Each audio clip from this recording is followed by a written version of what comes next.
Hickok 45 here with a Lyman Great Plains rifle and a healthy charge of black powder and what used to be a watermelon, right? Look what I have. The Lyman Great Plains, thanks to Lyman, they sent it to us. We appreciate that. It's a keeper.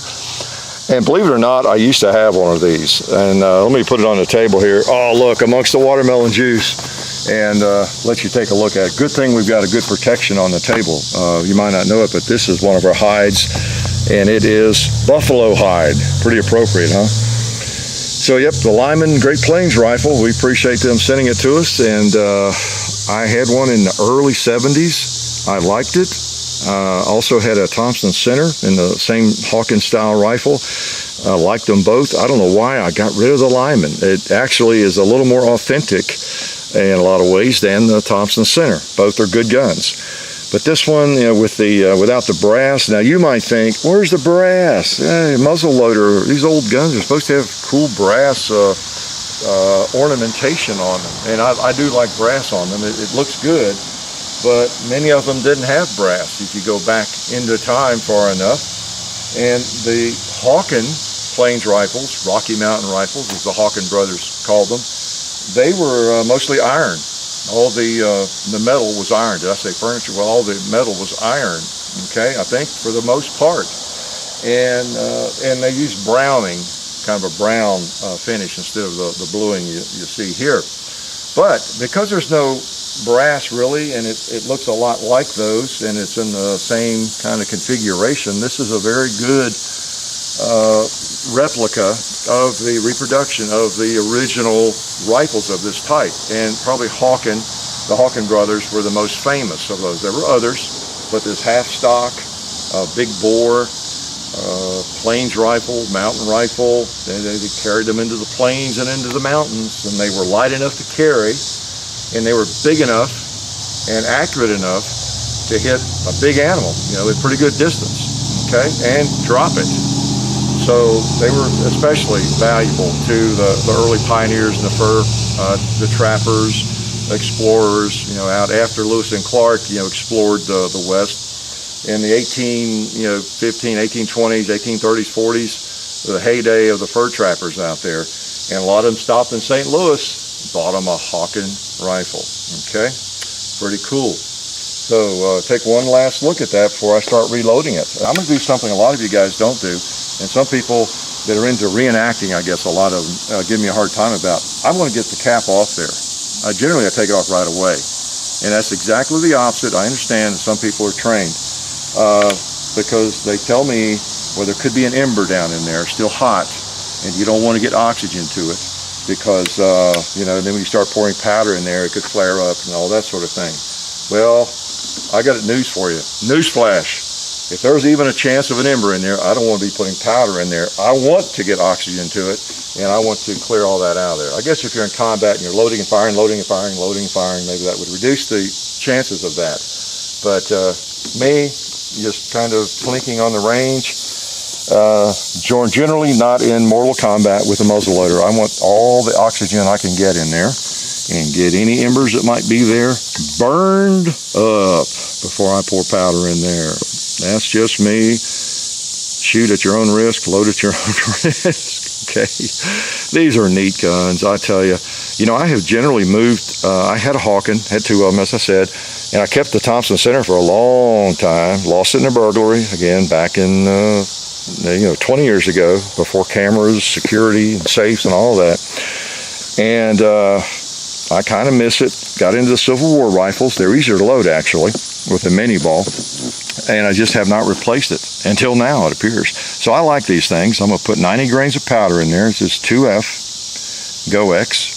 All right. So if you've not seen any of our muzzleloading videos, this might be news to you. You put the powder in. You are your own hand loader with muzzle loading, you know. And now I'm taking the easy route. I could put, this is bed ticking. I could put this, well, let's do that on first, okay? And this is what a lot of guys did. Might have used their shirt, whatever they had, but bed ticking's been around forever. Some kind of thick cloth like this. And let me get my patch knife out here. And you would put it over the bore. You double think, okay, did I put powder in? Yes, I did. Okay, I use my ball starter. Now you all, let's get the giggles over with again. You know, we've got ball starters, we've got ramrods, we've got ball grease, we've got nipples that have to be capped. We got all that kind of stuff. Ramrods, you know, did I say that? So let's get rid of the giggle factor. All right, let's cut the patch now. So you send it down, what is that, about a half an inch? And you gather up the patching material and you cut it off. You want a sharp knife for that. So you've got a patched ball.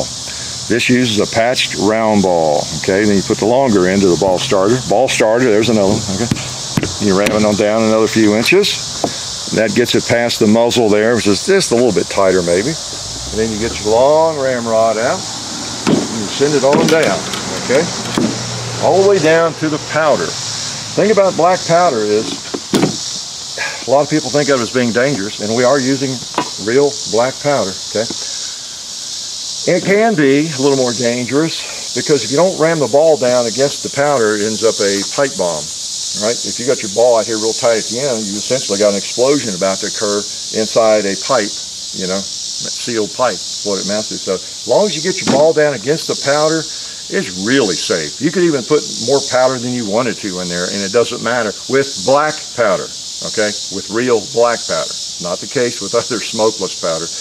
Because black powder is just weird stuff. You know, what doesn't burn is blow out the barrel. So, I mean, just out unburned, okay? So I'm using 90 grains. There's loads ranging from, I don't know, 60 to 150 grains. It depends on what you're shooting and all that sort of thing. So 90 is a good middle of the road for 54 caliber, by the way. These are 54 caliber balls. Okay, and I'm using Wonder Lube patched bullets, taking the easy route on some of them. This is some bed ticking, I've used that, and these are pre-cut, which I'll use mostly, okay? This makes it easier, bought those. And not going to battle. Here's the balls I'm shooting. These are Hornady I ordered, 54 caliber, they're 530. And with this ticking, bed ticking, seal seems about right. You want it pretty tight if you want accuracy out of it, all right? So you got to put up with that tightness. You need good ramrods and everything. That's longer, you notice, than the barrel. The ramrod that comes with the gun, it will work, but look at it, it's the same length as a barrel, so you don't have as much to get a hold of. So most people, if they're not in combat, they use a longer ramrod. Okay, here's another thing I differ from with a lot of people, partly because out of necessity. When I patch on the range here, I can't patch that, or I can't cap that nipple like that. Sorry, I have to full cock it. Okay, people give me a hard time about that sometimes. It's pointed down range, so it's just like putting a round in the chamber, and I even drop the hammer and make sure it's on there tight. All right, it's pointed down range.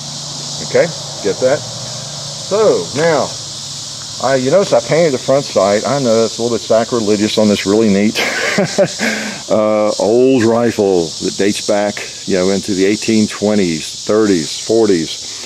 But I just have a hard time seeing these black sights. I'm sorry. And it's still not ideal, but it's better, okay? I've shot it enough. I tapped the front sight over a little bit. It was shooting to the right a bit. And I think it might still be just a little bit, but it can't be too much of a precision machine for me, even though it is. These things are very, very accurate. But they can only be as accurate as the sights and how well you can hold it on target and aim it where you want it to hit, right? I still have a little trouble with that rear sight, seeing it very clearly, and I'm not making excuses, I'm just telling you the truth, whether I can shoot or not, but I can see well enough to hit some things. Well, we just hit the gong. I did hit the watermelon, if I don't hit anything else, didn't I? All right, the rear trigger is a set trigger. Okay, I'm going to pull it. Click. Now the front trigger becomes a hair trigger. Let's see. I think if I hold about 3/4 of the way up on the gong.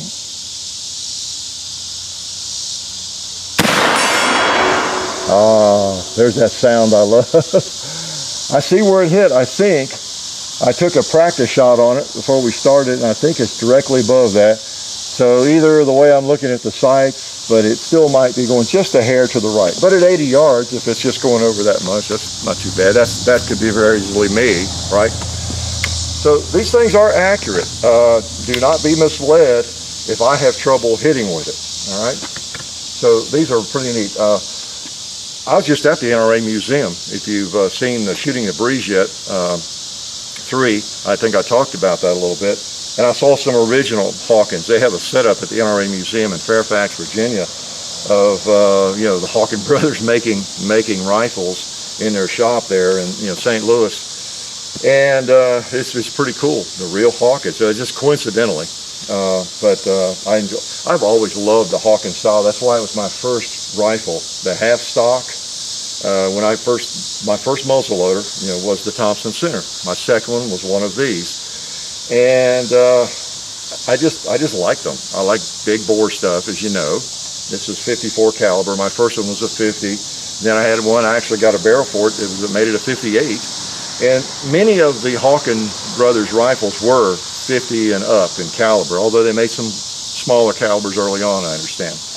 And but anyway, they made those things. As I'm going to try to talk and do this at the same time, you have to watch yourself. Now, I do this every now and then, just something like that. You got little picks you can use, where all my little tools here, just to make sure your nipple is clear, Okay, especially if you're about to load and go into the mountains, and you might run into grizz. Okay, so there's just some things you might want to do. After you shoot one of these several shots, I'm just going to leave that back, there's no cap on it, you can swab out the bore. I do that sometimes. I have noticed I'm not really getting excessive dirt, but grit, which you can do, of course, with black powder. Take a clean patch maybe every now and then. Depending on how tight it is, you got to be careful. You get that patch stuck in there. Yeah, there we go. Okay. Get a feel for whether you're going to be able to ram it all the way down and get it back out, because it can really get tight on you if it's dirty. All right, so black powder. My hands are already dirty. That's part of the fun, though. Okay, part of the fun. If you're afraid to get dirty, you don't want to be shooting black powder. Okay, use a substitute, and it's still dirty. So if I'm going to do this, I just have always thought, get the real stuff in there. All right. But anyway, now I'll try to load and talk both here. Load, think, and talk, 3 things at the same time. It is important to get the powder in first, right? Okay. I was shooting it the other day, about 30 shots, and I dryballed, as it's called. I just knew I didn't, but I did. And so I'm going to get the powder, put the powder in. And dryballing is when you forget to put the powder in and you put the patched ball in there. Okay, guess what happens then when you put a cap on and pull the trigger? Not much, right? Not much. Okay, try to keep your powder away from everything you're doing, shooting and all that. There's 90 grains going in. And once you start the loading process, it's best if you're not talking to somebody and you're really focusing on getting it loaded properly. In the right method. You may have heard the stories about the Civil War rifles. They're under stress. They find those things they've been loaded like 5 and 6, 8 times, and right on top of each other, under stress and that kind of thing, or no powder. So it's really easy to do, get distracted. And I was out here by myself, and I actually dryballed the thing. And I put several caps on, still wouldn't fire. I've got my ramrod marked, so I know I'm down far enough. Okay. And I know your question is, I can hear you sitting there at the computer and say, well, what do you do when you dryball? Well, what you do is, there's no cap on here now. You take a nipple wrench, you take the nipple out, see, take that out, and then I took this little clean out plug too. It's a little Allen wrench thing. Take that all out, and you can just gradually get powder in that hole and just tap it in there. It takes a while to do it. You need like one of these nipple sticks here and cleaners, and just work with it till you get 5 or 6 grains in there, whatever it takes. Then put the nipple back in and the plug back in, put a cap on, and it'll be just enough to blow the ball out of there. Okay, so that's kind of how that works. All right, he's ready to cap. What do we got? The gauge. Obviously we'll be here all night if we take too many shots, but I do want to take a few here. All right.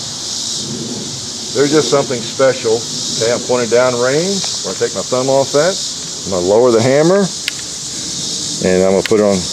That's probably the safety cock. Okay. As I said, I can't get the cap on the nipple with it in that position. Okay, so I have to cock it all the way to do that. So I make sure it's pointed down range. I know the ball is seated all the way down on the powder. And I think the reason the Hawken brothers made these rifles was for shooting 2-liters. Let's see if we can blow up a yellow one. We might not shoot all the 2-liters, but we got a few here to shoot at. Yep. Sam and Jake Hawken would be proud to know that they live on. They live on. But anyway, those guys made those things there in St. Louis from about early 1820s to the late 1850s. Jake and Sam, as I understand. Then the company went on. I think there was even a Hawken family member involved, and it went on for years, decades after that. But those two had learned from their father how to make these things, you know, on the East Coast, and then they went to St. Louis and set up shop. And for almost 40 years, you know, they built these one at a time, handmade, for people traveling out west, for the fur trappers, just anybody going west, and they really had a strong reputation. There's still some of them around, very expensive, but they're just great guns and had a really, really strong reputation. You can imagine this guy's made them for so long. This wasn't like something went on for a couple of years. They made these things for decades and had a really strong reputation, which they earned. To me, they're just a great looking rifle. They're very practical. As I said earlier, they were light enough to carry. They're big bore enough to take down about anything, and they worked. So they were very popular. I can imagine living in the mountains, around the Great Plains during those times. It was tough going. Tough going. All right. Now sometimes if you get to talking or you're low, oh, did I put powder in yet? One thing you can do, and I've done that many times, just ram the rod down there onto the powder, and you'll see if you can tell if there's powder. It'll stick to the end of that. Oh, okay, I've got powder. Then you go on about your loading. Okay, so pretty cool. What do you want me to hit next? Anything? Okay. Like I said, we set up several targets, but I mainly wanted to show you this rifle, give you some of the history of it, and brag on the Hawken brothers. All right. There's a lot written about them. They get bragged on a lot, but I feel like it's our duty to continue that brag. There were some other rifle makers, of course, but they were among the most famous, okay? And, of course, you got your, when people were traveling west, there was a need for a different type of rifle, maybe than just the Kentucky long rifle, because they were generally longer, generally smaller caliber. But out west, the elk and grizzly bear and everything else. So there was a need for a firearm that was light enough to carry, as I said, and big enough bore to take care of what needed to be taken care of, right? Okay, so we're cocked. I don't want to go off half-cocked, right? Lock, stock, and barrel. Are they all there? There's the lock, there's the stock, there's the barrel. Oh boy. I'm shooting, by the way, some CCI percussion caps. I think they're a little bit hotter than the Remingtons. I was using Remingtons yesterday, and the other day I got a misfire too. And they're number 11s. They seem to work okay. I have the need to shoot something steel. Okay, we'll save the 2-liters for maybe the next polymer pistol. This is just a little different from that, isn't it? You know, I enjoy a Glock, but or any polymer firearm that works, but boy, there's just something special about that thing. It's capped now, and of course it's pointed down range. Now one of the negatives about this thing is it's really got a sharp edge right there. I would have to file on that a little bit or put a pad on it. I've got a pad. I haven't resorted to putting it on yet, rubber, but I'm tempted to because it's really sharp. All right. Put my ears on. Even though these are loud, it's more of a big boom. It's not an ear-piercing sound. So maybe we could hit a ram. I don't know if I've got the sights figured out well enough to do that or not. I'll try the one on the left, I guess. Y'all tell me where I went now if I miss it, so you'll know. I think I have to try to level up right on the middle of the body.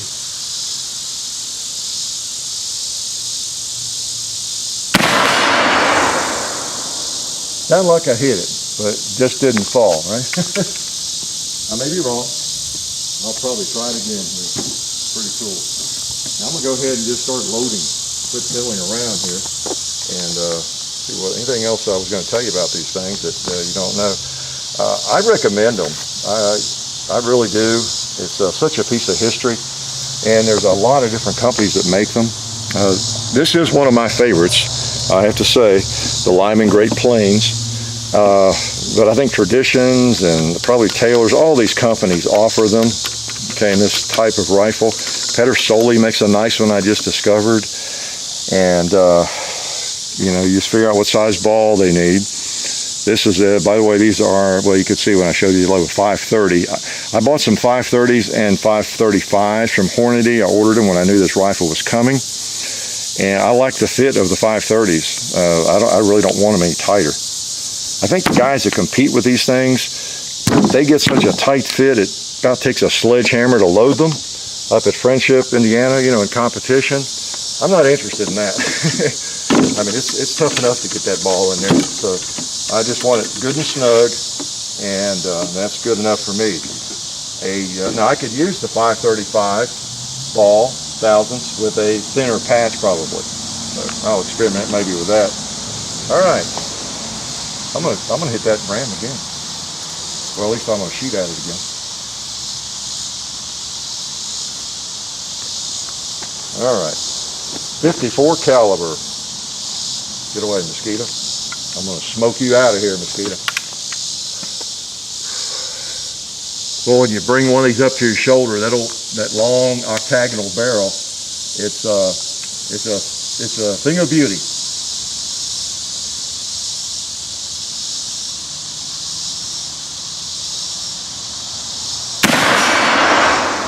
All right, I feel better now. I just had to bring down some big game. Just had to bring down some big game. Oh man, take another look at it. Yeah, it's just a cool gun. The Hawken rifle. Again, I like the Lyman Great Plains, or this particular gun. It's just a nice gun. The negatives, as I said, you got a really sharp edge back there. It needs to be worked down a little bit. What else? The sights I have a hard time with. So I did take a file to it. It helped a little bit. Open it up a little bit. Put some white on the front. I know it doesn't look so good, but boy, the black on black with these particular sights, I really had a hard time. So did John. So it's not just my old eyes. You know, unless you just have to have brass, there's really not a lot of negatives. They get a good reputation. If you read about them on the internet and the forums, people generally brag about the Great Plains rifle. Okay, it's hard to find anything too negative about it. It just is. I read a lot of stuff on it, and I want to make sure they're still highly respected, and they are. I'm sure there's some people have had trouble with them. People have trouble with everything, you know, somewhere, but a pretty nice one. So let me load him up another time or two, and then I know you're trying to get off to eat somewhere, so we'll load powder. You know, one thing we're going to do maybe, I'm going to crank this down before it gets too late. You have to leave. I'm going to go down to about 10 grains of powder. I hope I'm not going too low on that. And just that's one of the cool things about black powder. If you don't hand load, that's almost too. We'll see. I'm always afraid my patch will soak what little powder's in there, and it won't even fire. So, yeah, a little too much maybe there. We're going to put 10 grains in there. I wasted some there. I'll make sure it gets in there. Oh, that's not much. 10 grains. Hope it all gets down the barrel. Okay. And we're going to shoot that pot with it. Okay. So, you can experiment with different loads safely with this. All you have to do is make certain that the ball is down on the powder. Whether you have 5 grains, you have 20 grains, or you have 100 grains. Okay, that's down there. As long as the ball is against the powder, doesn't matter. Now, I hope there's enough powder to actually fire. We're going to shoot that. I'm not going to put my ears on. This will be about like a silenced round, I think. It actually won't be that quiet. Okay, we're pointed down range. We're going to shoot a clay pot. Now, you think it'll go through it? 10 grains of powder. Let's see if it will. I might miss it. Oh, yeah. I got 22 short. That's pretty cool. That's one of the advantages of black powder or muzzle loaders. You are your own hand loader, and you can do what you want with it. Like I say, the Hawken brothers, I'm going to take one more shot. I'm sorry. I don't care if you're hungry and you're in a way to eat. The Hawken brothers did a great job on theirs, and there's some great replicas like this of the Hawken Plains rifle. Plains rifle, the Rocky Mountain rifle, they're all kind of the same thing. And for taking out into the plains and keeping you alive, right? I'm shooting double F, as I said, in the powder, Go X. And I mean, some people use 3F, and that's just kind of what I had the most of.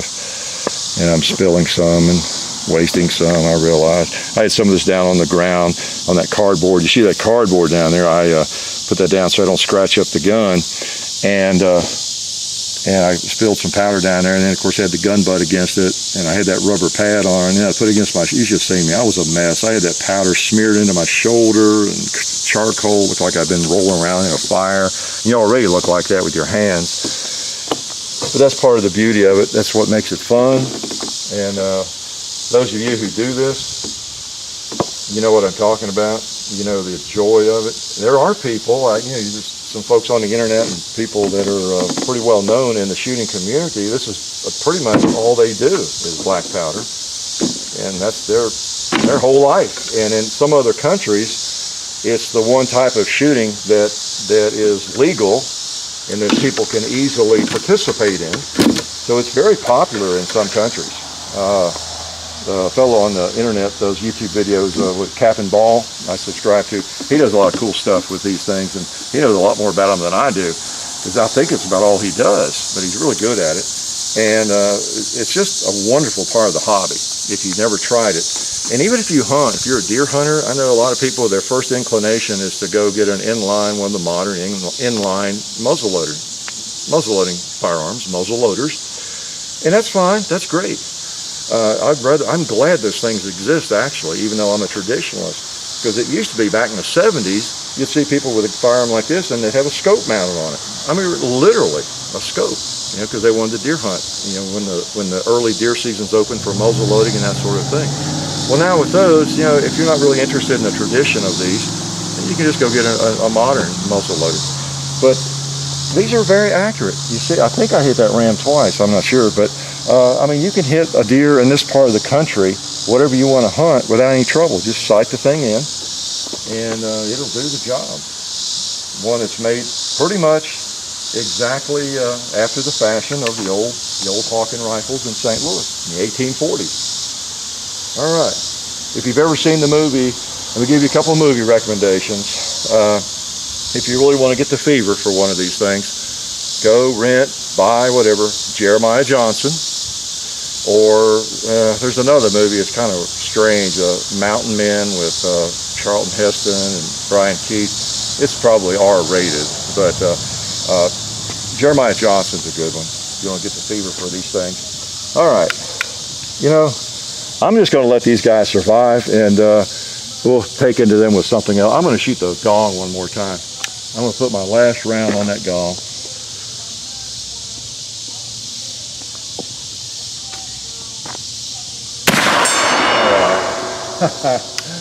I feel better.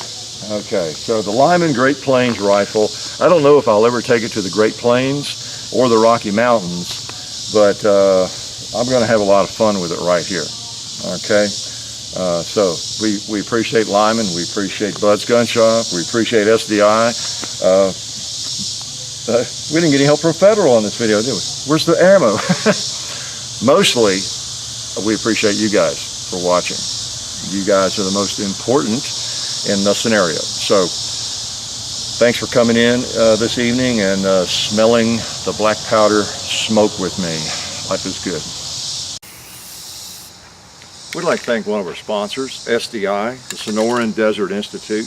SDI has fully accredited distance learning programs where you can get certified in gunsmithing or even an associate's degree in firearms technology. Of course, the study includes hands-on experience, which is important, of course. So check it out. Go to sdi.edu or just click on the link in the description. Okay. And also, we'd like to remind you to check out the Hickok 45 Facebook page and the Hickok 45 and Son channel and its Facebook page, as well as Gun Culture Radio on iTunes. Now remember all this, because I'm coming to your house randomly over the next year or two to give you a quiz on it, okay? Thank you.